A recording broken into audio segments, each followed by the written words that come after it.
So the big question is this: how do most agents who struggle to get the information that most successful agents hoard to themselves grow and prosper without this information? That's the big question, and this video cast is the answer. Welcome to Real Estate Rockstars. I'm your host, Pat Hyben.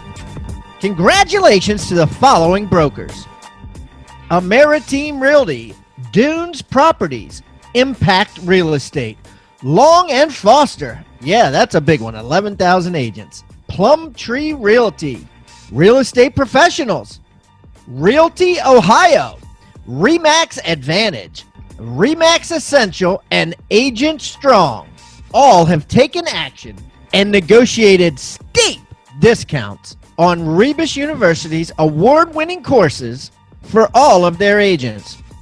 If you want unpublished pricing for all of your agents like these brokers have done, go to hybendigital.com/teams or simply pick up the phone and text or call Catherine Brower at 843-749-9900.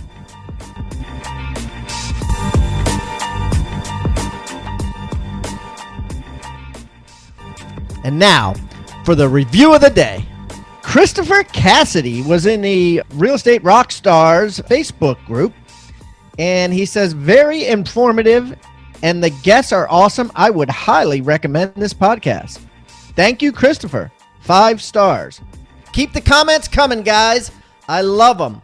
And remember, I eat feedback for breakfast, so give me a 1-star review if you want, or a 5-star review if you want. I don't care. And the more reviews we get, the better guests we get. So please, subscribe first, and then leave us a review or wherever you're listening.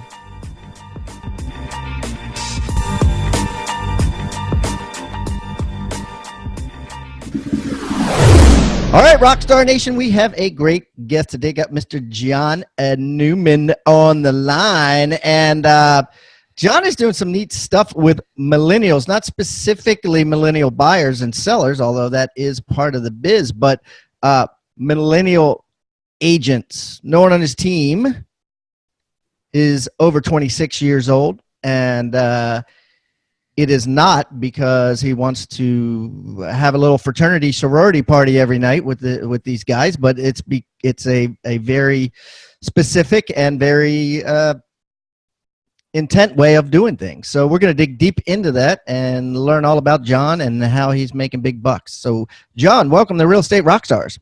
Hey, Pat. Thanks for having me, bud. Hey, John, why don't you give everybody a little rundown on yourself so they can get to know you better? So I'm 45 years old. I've been in real estate since 2003. Prior to real estate, I was a stockbroker at Merrill Lynch, but didn't like my job there. And all of my clients at Merrill Lynch said they made the big bucks in real estate. So it seemed like a no-brainer to me. And have failed a lot. You know, I got into real estate purely as an investor, made a lot of money from 03 to 07, and then pretty much lost almost everything in that crash. So in 2007, and I didn't have my real estate license from 03 to 07, but in 2007... You were just an investor, or was it an investor, flipping houses? Nope. Flipping house. You were a house flipper. Yep. Okay. Yep. So I left Merrill Lynch and got right into flipping houses. And from 03 to 07, we did somewhere between 70 and 80 properties. So we were doing a relatively large amount. When the market shifted, I had 20 to 25 properties under renovation, and then the market shifted. And I had never been through a shift before. I had no idea what that was, but it wasn't fun. So I went from being worth several million in 2007 to being on the verge of bankruptcy in 2008. It happened that quickly. Wow. And then decided, what am I going to do now? I guess I'll get my real estate license. And sell. Then sell houses. Instead of trying to make 20% a deal, make a couple of percents a deal. Yeah. But do more of them. So take me to today. Where like how many houses did you sell last year? We did about 147 units last year, about $47 million in volume, about $700,000 in GCI. Sweet. And what's your net profit on that 700? So I have 17 agents and one admin. We want Wait a minute, 17 agents? 17 agents, one admin. Wow. Okay. So, and we don't spend any money on Zillow, Trulia, no internet. Don't buy leads. We don't buy leads. We do social media advertising. All right. Through Facebook, but we don't pay for any lead aggregator. So what do you do? So I run the team. You're like a team leader, basically, of 17 people. Yep. You don't work buyers and sellers. I work sellers. I do not work buyers. Okay. So I'm the team leader, and I'm also the lead listing agent. Okay. All right. Fascinating. So tell me about so what's your profit on that? Is most of your profit, do you think, coming from your business? If you took out your business, would there be a profit line? That's a great question. And the answer is we would barely make any profit if it wasn't for myself. Okay.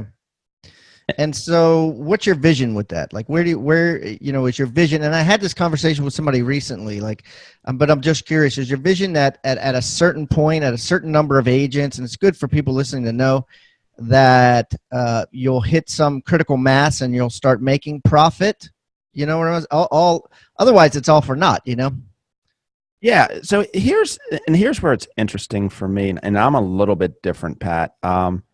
I really judge myself on an impact to the people around me, not by the dollars in my bank account. I may not be actually the best business person, to be completely honest with you, Pat, but when I pass away, I'm going to have a pretty big freaking funeral. And when I didn't intentionally start, it wasn't like a thought, and this is going back 3 years now. 3 years ago, I had a traditional real estate team. Average age was probably 37 years old. And I spoke at Towson University to just a group of college kids. And in that moment, I was like, oh my gosh, the energy that I had from speaking to those college kids, and we ended up speaking, and then we went out and grabbed a bite to eat, and I didn't get home until 12 o'clock. And I remember saying to my wife, I know what I want to do with the rest of my life, and I don't care if I get paid. It was like one of those oh my gosh moments in my life. And I've been on this mission to just impact young adults. I'm on the board of KWKC. But here's the challenge. What's KWKC? Keller Williams Kids Can. And what is it? It's a nonprofit that Gary Keller had a vision for, to basically impact, educate, and give back to the next generation of young adults. And how are you guys doing that? So we teach classes or workshops called QL.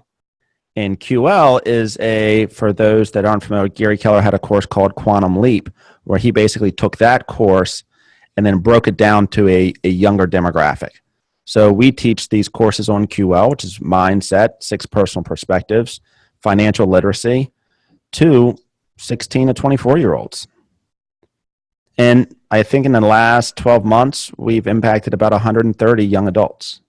And so you guys are teaching them basics on business, right? Like how to balance a checkbook, how to analyze a real estate deal, whether the cash on cash is good enough to make a purchase, things like that. Or give me some specifics. What do you teach a kid, that's not already taught in a school or a private school or even a military school? You know what I mean? Look at it like that. What are you teaching them from a business perspective? So, I have 3 kids myself. Most schools teach tactical information. What we're teaching is a lot of mindset. So the first chapter is all about mindset. How do you have a positive mindset? How do you develop a mission statement for your life? Who are you as an individual? Who do you hope to become? The way I look at it is, what does your autobiography look like? And how are you going to put the process together to live that autobiography? Nice. And then we get into planning, basically. Dreaming and planning. You got it. And then financial literacy. And what define financial literacy? Something as simple. You'll be amazed. I work with. Define it from a kid that graduated from your class and it's just a kid that graduated from public education of 2 years community college and high school. You know what I mean? How are they different? So here's what I'm seeing right now. I'm a graduate of University of Maryland. I meet with a lot of children or young adults that are graduating, and they don't know how to balance a checkbook. They don't know what a P&L statement is. They don't know how to open a bank account, some of them. So some of the basic financial, they don't know the time value of money and how the game of money and how money actually works. So that information isn't being taught in school, which blows my, in many schools. There are some that are out there, I'm sure it is, but in most schools, business planning, goal setting, financial literacy is not being taught. So okay, so I help them open up bank accounts, Pat, and literally take 22-year-old, men that have never opened a bank account before. It's crazy. I want you to think about the word toolbox. What is a toolbox? A toolbox is a box full of tools that you use to build something great. At Real Estate Rockstars, we've created our own free toolbox. So everybody that comes on the show as a guest brings a tool with them, and we plow them all into this toolbox, and we give it away for our viewing audience to basically use as they wish. Everything we put in there is an actionable item that can be downloaded, can be printed, can be used immediately. And we got things like scripts and dialogues, checklists for teams, checklists to keep agents accountable, referral forms that are filled out at settlement to get referrals by your buyers and sellers. Everything you could think of that you could use on a regular basis about real estate is included in this toolbox. And it's helping agents worldwide sell more houses and make their jobs a lot easier and processes much more efficient. And the thing is, it's absolutely free.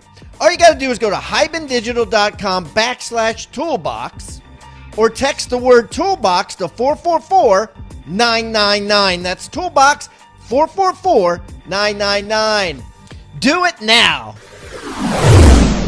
Well, I know. I believe it. I believe it. I mean, I got kids too, and my daughters, they have bank accounts. I don't know if they balance them. I don't know if they're paying attention to, whether some bogus check just ran through there or not for $27. You know what I mean? I can't tell you that they would see that. So it's interesting. So, all right, cool. So labor of love, you got 17 people. They're all millennials, right? They're all in their low 20s. Which has challenges. There are some challenges to that.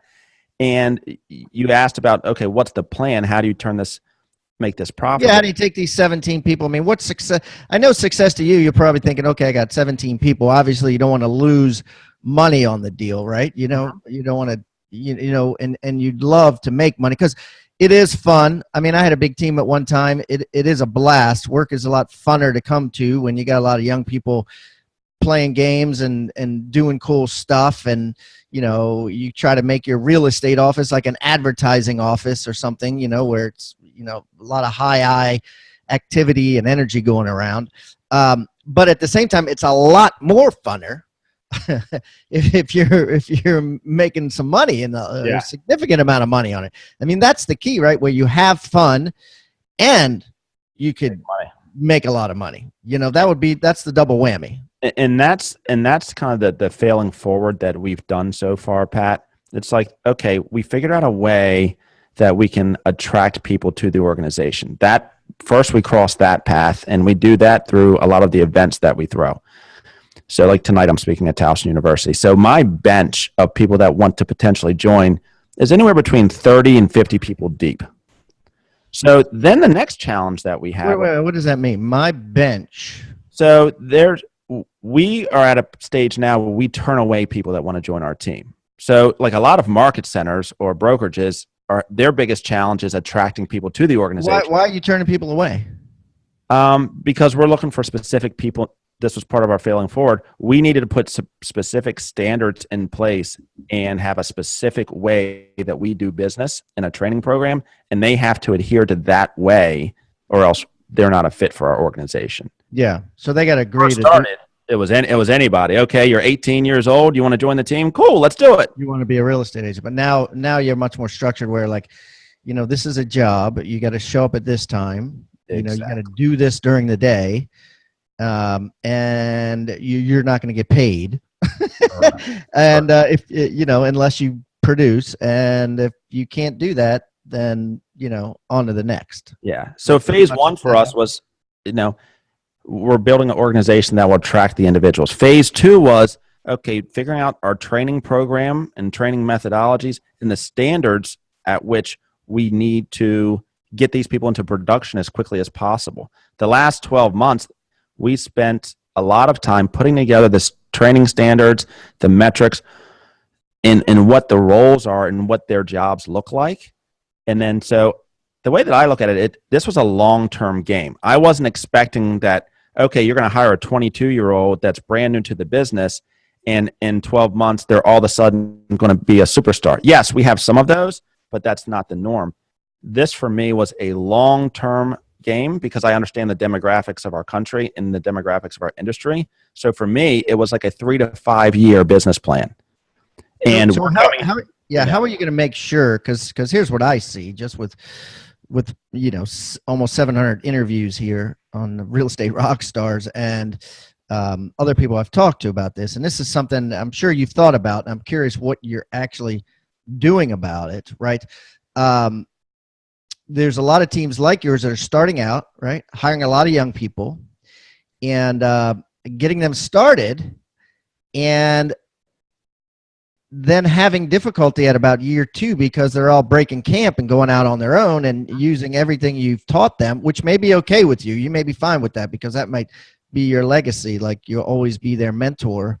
But maybe it's not from a personal standpoint or a business standpoint. Well, basically leaving and just rolling out on their own and getting a much higher split and starting a team themselves or being a solo agent themselves. What are you doing for retention and to make sure that doesn't happen? So that's a great question, Pat. And what we've done is, I would say probably 80% of the conversations that we have in my office are not necessarily real estate related. The agents that we have on the team, I'm not their team leader. I'm their big brother. I'm their father. Like, our conversations are about how do you raise kids? Our conversations are about, I'm having an argument with my spouse. I've been married for 19 years. Our relationship and the culture that we have within the organization is real estate is just a small piece of your life's puzzle. And real estate is the vehicle for you to achieve your life's mission. So we spend a lot of time getting very, very involved in who they are as individuals and people and what their life's mission is. And then how does our organization apply to that?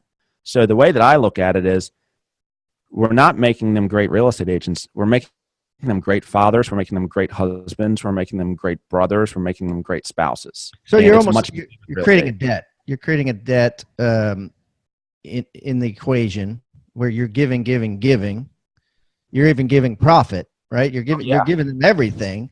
And then eventually the universe will have to repay that debt, right? Just through natural laws and through loyalty.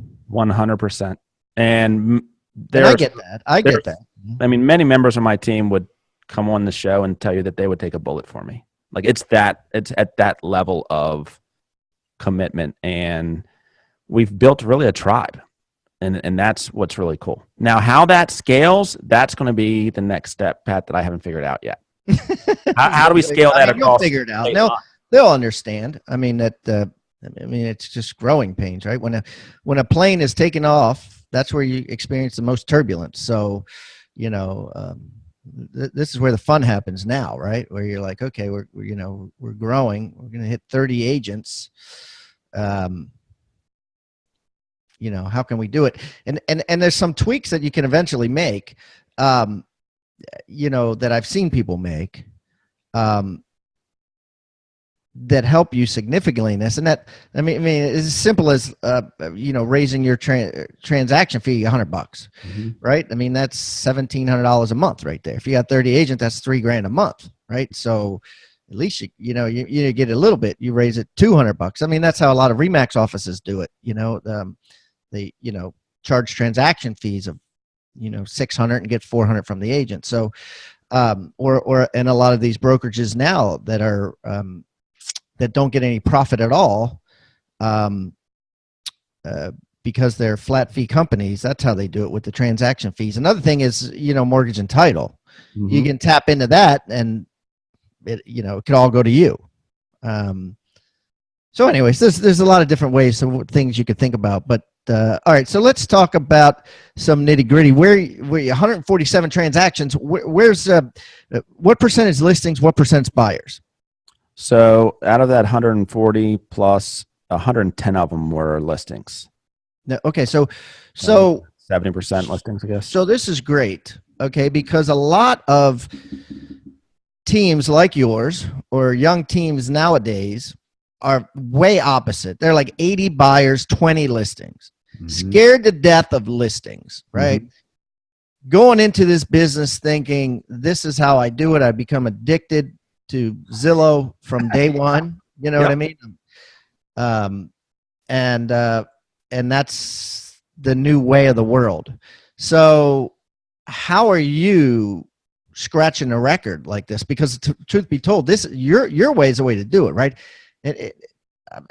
Very few people come on and say 70-30. So on the listing end. So how do you do that? So it's all in our and this took us a while to figure out, Pat. Trust me, I played the whole buyer lead game for a while, and then the return on investment on that business is just it didn't make sense to me. So it's negative. Yeah, it was the horrible. Majority of the people on Zillow, it's like negative 0.6% or something like that. Like Sam Monreal came on and owns a company called Rockerbox. All they do is sift through Zillow leads, and the industry average is in the negative, meaning you spend $1,000, you don't make anything, you lose 6 cents or something, or $6 or something. So it's in the negative. Yeah, and I'm all for charity, just not Zillow. Right, So our standards are now, when someone joins the organization, the first month, it is all we talk about is listings. So your first week, you're circle prospecting. Your second week, you're working on expires and FSBOs. Your third week, we're going into just listed, just sold. And then you're making a minimum of $500 a day. So we just immerse you into this. 500 what a day? Calls, you said? $500 a day. Yeah, that's dials. $500 a day. Yeah. So how many people do they have to talk to? So that's going to equate to, we have about a 9% contact rate. So that's going to be about 45 contacts a day. And okay, so give us some meat and potatoes here. What are you using to dial? Mojo. Names, Mojo. And does Mojo provide the names and phone numbers to call? We use Cole Realty nice. to pull data, and then we plug that into Mojo. Now, does Cole have cell phones? Yes, it does. Wow. Okay, cool. It just becomes the standard. That's all they know. They only know when they get into the business, this is how it's done. This is your listings are the name of the game.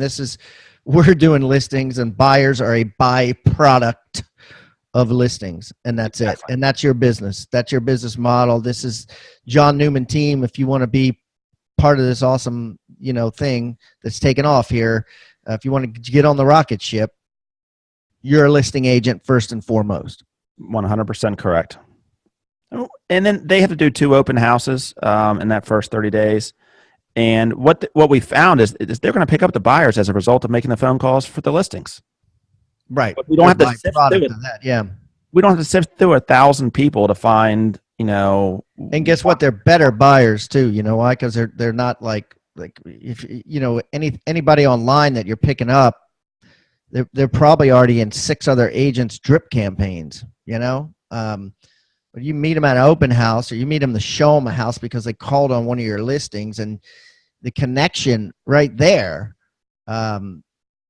you're so much farther down the road, so much closer to having them as buyers. So they're much better quality, than a paid lead. Yeah. Now, the challenge, Pat, is, once again, it's the mindset of a 22-year-old that's going on. Listings are more difficult. A client, what we're finding today is that when I first got into the business as an agent in 2007, people didn't interview multiple agents as much. I'm seeing that happen more and more often. So you have to be good at your game today, or better today, in my opinion, than you had to be in 2007. We're now competing against the biggest teams in the country, or right here in our area. I mean, You guys, Bob, Craig, I mean, they're all right here. That's our competition. And So, our guys have to so be this is a great question, right? Because people are going to learn from this question. Okay, how is a 22-year-old beating a large team in the area, right? With a woman or man that's been in the business 20 years and going on the appointment themselves. What's the strategy here? So the good news is that, some of these larger teams that are in our area, they're not the ones that are typically going on the listing appointments. So you use that to your advantage. We use that to our advantage. Number two, know your numbers, know the market. So each of our new hires, they have to pick out a strategic location. So let's just say that you're familiar with it, Columbia. And they have to know that market inside and out. Or a zip code or something. Or a zip code. And that how do they know that? How do they know that zip code? Through data. So you'll go back the last, 9 months.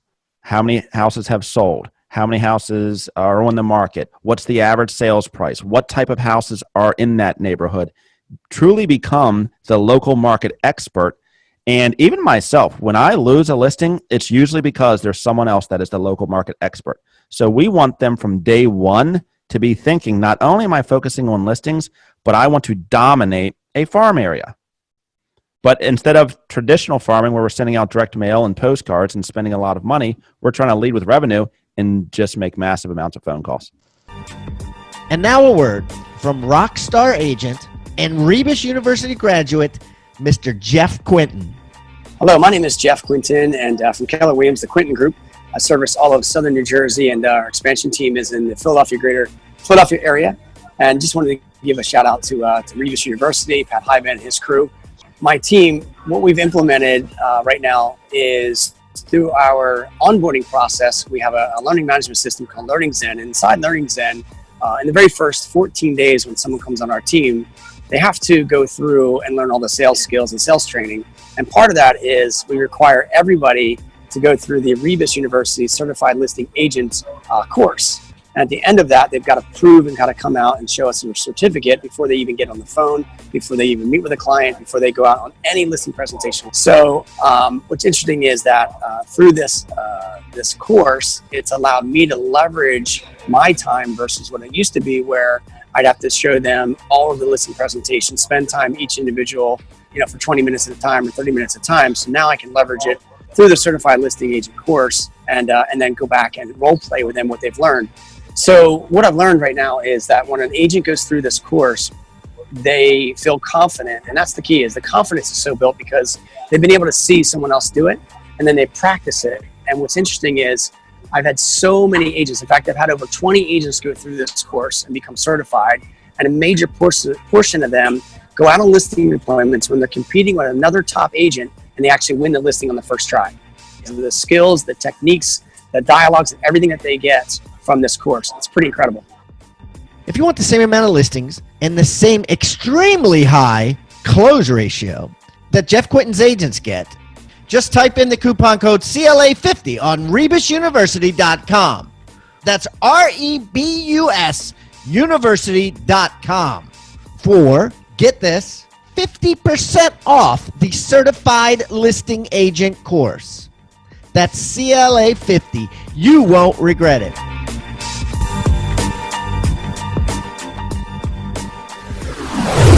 Yeah. So I hear what you're saying, and it's specifics versus generality. And specifics versus generality means, like, if you're going on that listing appointment, you take every house that the John Newman team sold in that area or in that zip code or even in life, and you spread it out like Rachel Adams does in our Certified Listing Agent course, right? She spreads out every house she's ever sold in her life on 8.5 by 11 pages in the peripheral vision, doesn't even talk about them, but just has this long list in like a rainbow over top of the kitchen table, just showing, and with the word sold across them. And they have specifics, and other specifics are time on the market, right? List price to sale price ratio, a brochure of a house within a couple of blocks that you sold. specifics beat generalities, because what happens with these big teams, right? And I can say this because I've run big teams and whatever.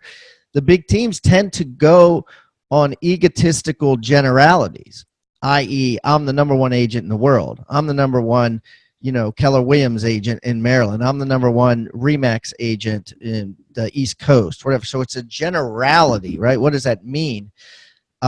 Specifics would mean, well, here's that number one Remax agent's list price to sales price ratio, and then you could see it, with their team, it's 92%, and mine's 102 or whatever.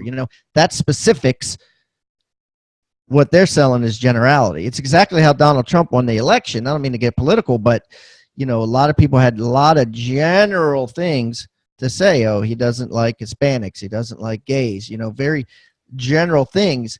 And then he would take Hispanic person and put Hispanics for Trump and gays for Trump, women for Trump, and put them right behind him when he spoke. So he's fighting specifics with generalities. And I think that's the same way a 22-year-old, 25-year-old who doesn't have much to go on,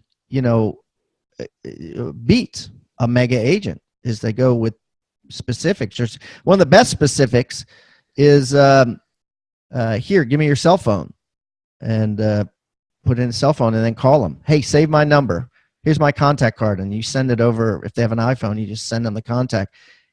Double click on it and save it in your phone. Okay, I promise you I'll pick it up on the first ring every time you call during the whole transaction. And if I don't, I'll take $1,000 off the commission every time I don't pick it up on the first ring. I mean, that is a specific, right? Mm-hmm. I mean, that's how you beat them, John. That's how you beat them. So anyways, what else are you training them on that's making them successful? Let's take your most successful one out of the 17 agents. What are they doing differently than the other 16?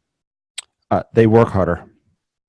And I don't mean to be just like so, vague about it, but the truth of the matter is I still, not because I necessarily have to, but I love what I do. I still work 60 to 70 hours a week. I outwork, I may not be smarter than most people, but I will outwork most people.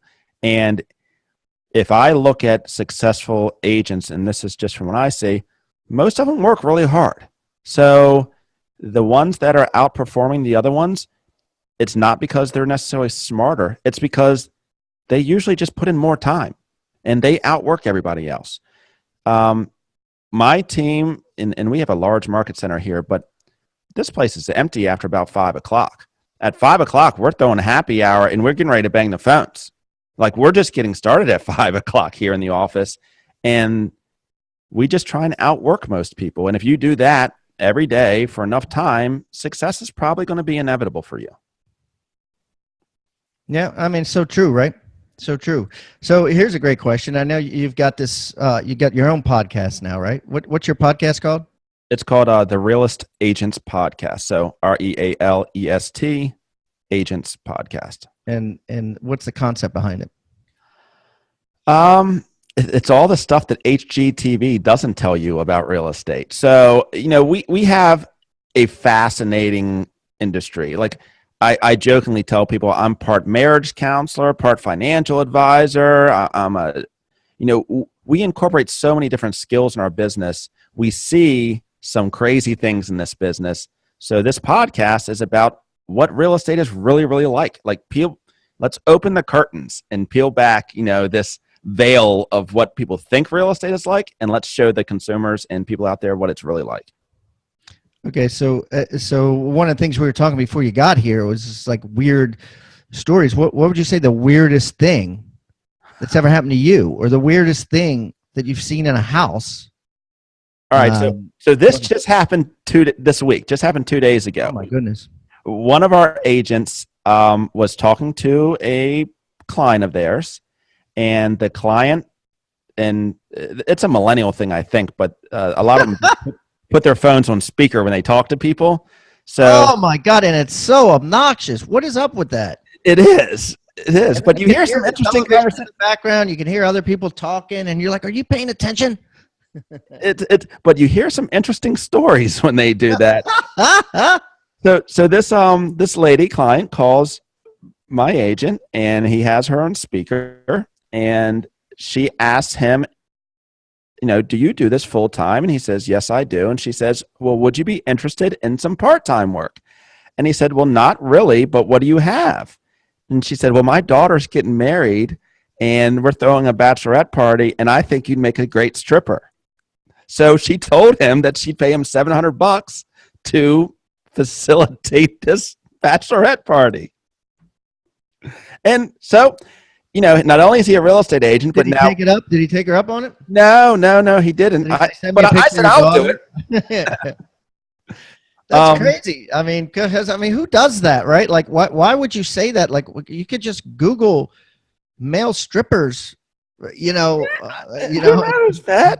Professional. It's like, but every agent out there has some sort of crazy story, or a house that, we've gone to show a house and there's something happening in the house, well, and we're there to show it. I mean, I know I've walked in on people that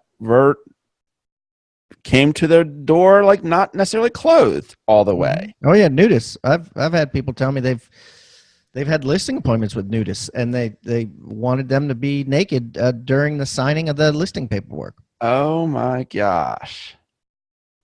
I think that's the craziest one I've heard yet, Pat. Yeah, no, true story. And the guy said he came and he was uncomfortable the first time. It was expired, and the guy didn't relist it with him because he wouldn't take his clothes off, and he said he was, he had a thing against nudists. Not the guy accused him of being whatever you would call that, a nudist racist or a nudist sexist. I don't know what you call it, anti-nudist. And so he's like, okay, he didn't get the listing, and then it expired again, and he almost didn't call it, and he called it, and the guy said, I'll give it to you if you will respect our culture and do it in the nude. And was it a big listing? About it, and yeah, I mean, he worked out the price, and he said, all right, I'll do it. And he just went in there, held his breath, got buck naked, got the listing paperwork signed, rolled out and sold, and he got his commission. But it definitely took a year or so for him to get through that in his brain. So yeah, there's some crazy stuff out there. I mean, that's an interesting poll, Pat. I don't know if you have the ability to do it, but I'd be curious to know, would someone do that? Like, at what list you do it? And then of course they're going to say, well, what's the listing price? A $50,000 condo, or is it $1 million house? Right. Right. So yeah, we're going to have fun with it. It's supposed to be just, it's informational, but it's going to be funny as well. That's the idea. Yeah. Fascinating. And I mean, and just, yeah, I mean, I'll never forget the time, one of the funniest ones I've had. We had a listing, and it was getting a lot of showings, and someone did a large number 2 in one of the bathrooms, and the owner I don't know if they clogged the toilet, they didn't flush. I don't know. I didn't see pictures, nothing. So all I remember is a guy called livid, rightfully so. I understand. Livid. Like he was screaming bloody murder, like veins were popping out of his head. Like, he was so mad, and he left a message on a recorder that he wanted someone from the team to immediately come over and plunge his toilet. And we got it the next morning, and we're like, holy dirt, what do we do? And this was when I had a team of about 50 people, and we played it on speaker over and over again, huddling it, making jokes about who's going to go over there, who's going to go over there. We eventually, we didn't do anything. We just kind of ignored it. We never heard from him. I guess he flushed it and whatever. I don't know if he fired us after that or we sold it. I can't remember, but we really never addressed it. He may have called, or his wife may have called the next day or something, but we saved it. Wow. For a year. And then in times of where we wanted some jest or folly in the office meeting, we'd play it and we'd be like, oh my God. And Pat, you could probably go on for, as an investor in the real estate industry, you could probably go on for hours and just tell story after story after story.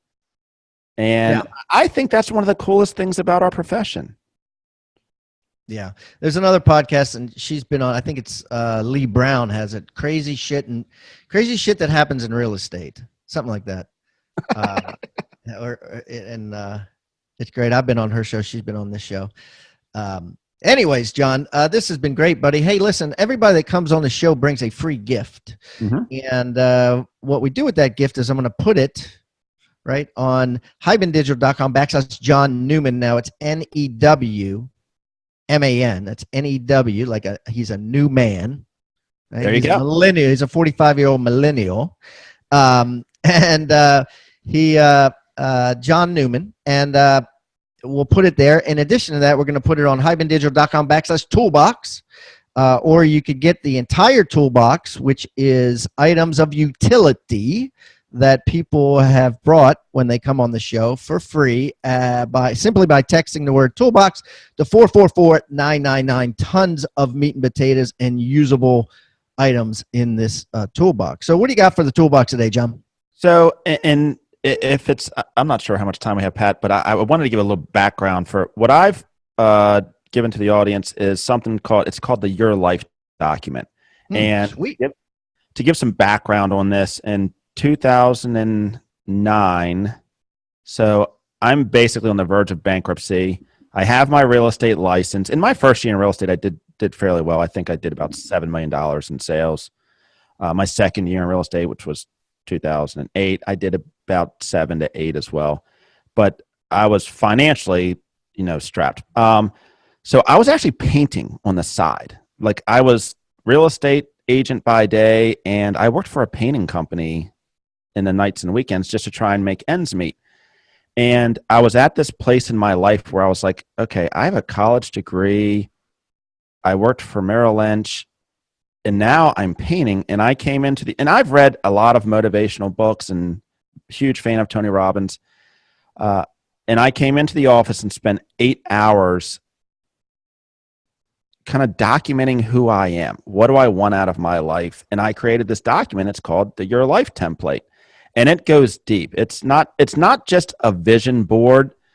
It is a deep introspective look as to who am I as an individual and who do I want to be, down to there's a place on there where you write your own eulogy. And I wanted to go to that level of extreme to figure out what my life is going to be about and who I'm going to become. And like I said, it took me about 8 hours to write this document out. And for me, I found it to be one of the most beneficial, rewarding things I've ever done. I think it shaped my future as an individual. So if I think it'd be valuable for anybody because it's much deeper than just setting goals. I think a lot of people set love it. Yeah. With no background. We'll definitely put that in your show notes and put it in the toolbox for sure. So guys, if you want that document, it'll be there. And John, listen, this has been a blast, buddy. We will definitely get together in the near future and break some bread, and the best of luck to you in building your super millennial John Newman team, boss. Thanks a lot, Pat. Have a great day, bud. Thank you so much for tuning in to Real Estate Rockstars. If this free content is giving you a ton of value, I want to ask a small favor in return. I need you to pull out your pointing finger and hit the subscribe button. Yes, hit subscribe, please. The more subscribers that we get on Real Estate Rockstars, the better guests are attracted to the shows. We'll get more guests from the top companies, from the top teams, and even more celebrity guests like Robert Kiyosaki and Barbara Corcoran. Also, if you're not a member of our free Facebook group, go to Real Estate Rockstars Radio right on Facebook and join the conversation. I'm on there myself on FaceTime Lives, and we have a lot of communications and questions about the show, and I'd love to see you there. And it's free. People ask me all the time, where am I on social media? I'm real easy to find. Just type in my name. My IG is I am Pat Hyben. It is blowing up on Instagram, adding tons of subscribers, and I'm on there probably twice a day. So definitely follow me on Instagram, as well as everywhere else. Thanks again for listening, and keep rocking.